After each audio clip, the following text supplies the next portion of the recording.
Hallo und herzlich willkommen zur 175. Folge von Fräulein Maja empfiehlt. Heute geht es um die Frage nach der Katzenmilch. Dürfen Katzen keine Kuhmilch trinken und soll es zwingend Katzenmilch sein? Die Anregung kommt heute von CNCHD. Vielen Dank dafür. Beim letzten Mal haben wir berichtet, wie uns Mokka ausgesucht hat. Das habt ihr interessant gefunden und uns ganz tolle Kommentare mit euren eigenen Geschichten und Erfahrungen geschickt. Vielen lieben Dank dafür. Wir haben uns wirklich sehr darüber gefreut. Drum kommt heute die Fortsetzung zur Vergesellschaftung von Maja und Mokka. Wenn auch ihr Fragen oder Ideen für eine neue Folge habt, dann schreibt uns gern entweder per Kommentar, Mail, WhatsApp oder Telegram. Die Kontaktmöglichkeiten findet ihr auf unserem Blog unter majaempfiehlt.de. Katzen trinken Milch und Mäuse futtern Käse. Ja genau, in Trickfilmen. In der Realität sieht das schon anders aus. Wie dieses Klischee den Fellnasen bekommt und ob Kuhmilch schlechter für Katzen ist als Katzenmilch, klären wir heute. Kuhmilch ja oder nein? Katzen können Milch verdauen.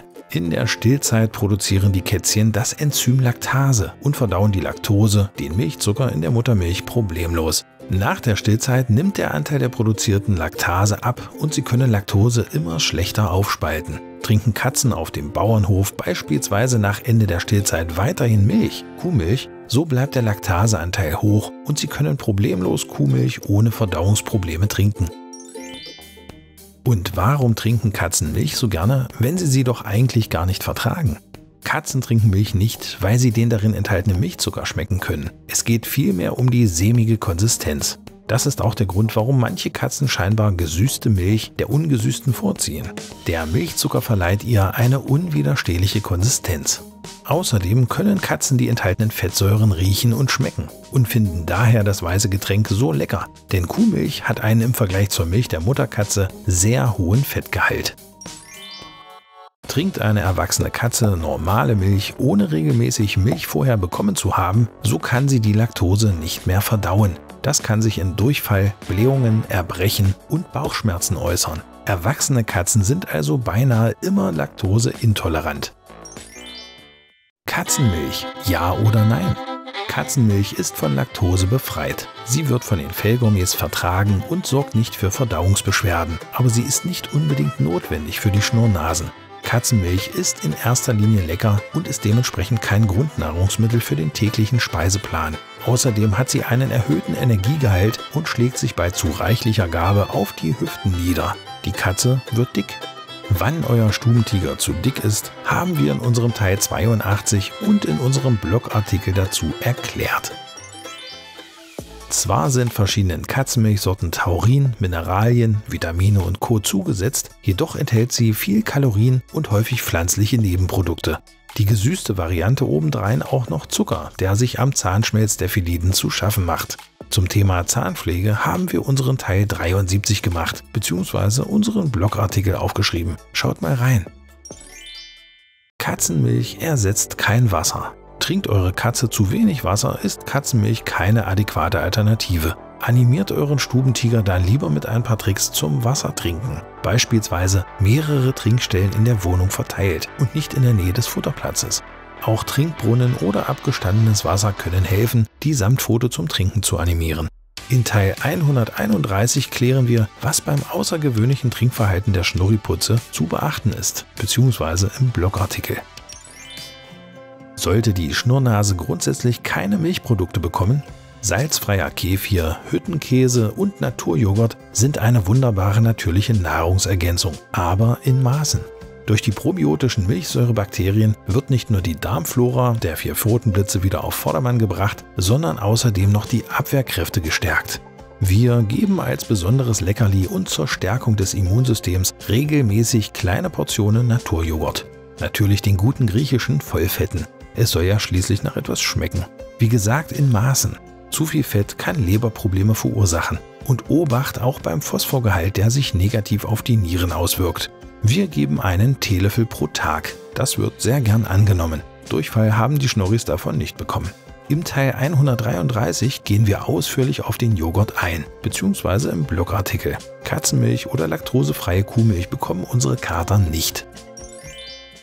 Fazit: Katzenmilch ist nicht unbedingt zu empfehlen. Sie ersetzt weder das Wasser noch eine volle Mahlzeit. Wer seiner Katze etwas Gutes tun will, greift lieber ab und zu Kefir oder Naturjoghurt. Und wenn die Schnurrnase auf ihrem Schälchen Milch besteht, ist die laktosefreie Kuhmilch die bessere Wahl. Ja, da war doch noch was. Ja, genau. Wie ging es denn mit Mokka und Maya weiter? Im letzten Teil habe ich berichtet, wie Mokka uns ausgesucht hat. Eigentlich wollten wir für Maya eine weibliche, pflegeleichte Gesellschaft aus dem örtlichen Tierheim holen. Aber ein schwarzer Kater, verträglich und lieb, hatte unsere Herzen erobert. Wie würde Maya auf Mokka reagieren? Als wir mit Mokka im Schlepptau in die Wohnung kamen, ahnte Maya bereits etwas.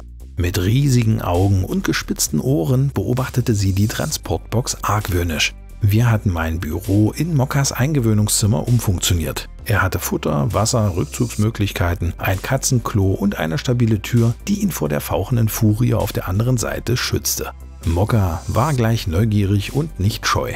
Er kam munter an und kuschelte und spielte sofort. Natürlich horchte er und schnüffelte an der Tür, hielt aber gebührenden Abstand.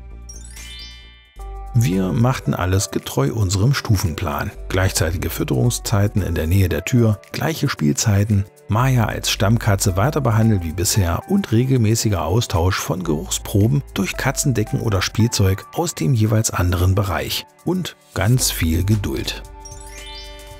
Mokka wurde auch mit der Zeit immer selbstsicherer in der Nähe der Tür. Maya allerdings immer argwöhnischer. Ihr neuer Stammplatz der Flurvorleger vor Mokkas Zimmer. Jegliche Bewegung oder Geräusche aus dem Raum wurden mit Fauchen und Knurren quittiert. Was also tun? Die Angst vor dem Unbekannten wird wohl verantwortlich sein. Also dachten wir uns, stellen wir Sichtkontakt her und zeigen, dass es keinen Grund zur Sorge gibt. Maya bleibt die Nummer 1 und Mokka ist harmlos. Wir besorgten uns ein katzensicheres Türschutzgitter für Kinder, bauten es ein und beobachteten gespannt die erste Kontaktaufnahme. Die verlief völlig anders als erhofft. Zwar passen keine Katzen durch so ein Gitter, lange Katzenarme aber schon. Und so machte Mokka das erste Mal Bekanntschaft mit Maya, genauer gesagt mit ihren Krallen. Mehrere Schwinger landeten auf dem völlig verdutzt guckenden Gesicht von Mokka. Nun suchte er auch das erste Mal eine der Rückzugsmöglichkeiten im Zimmer auf.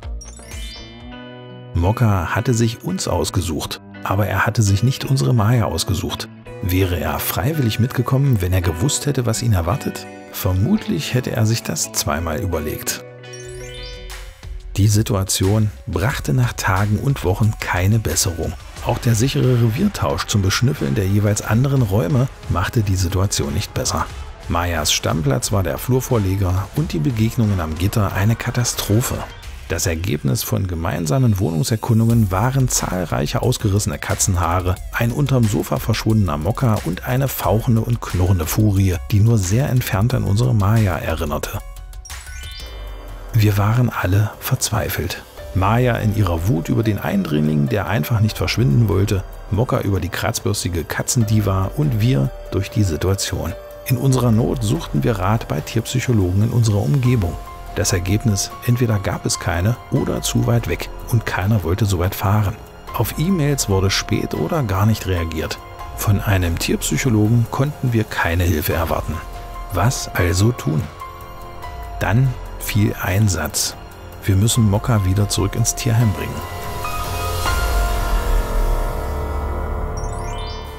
Wenn ihr wissen wollt, wie es weitergeht, schreibt's mir gern in die Kommentare.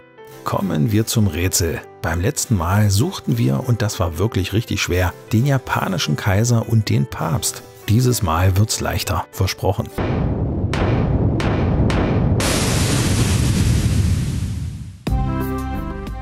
Ein jeder hat's, im Grabe ruht's. Der Herr befiehlt's, der Kutscher tut's.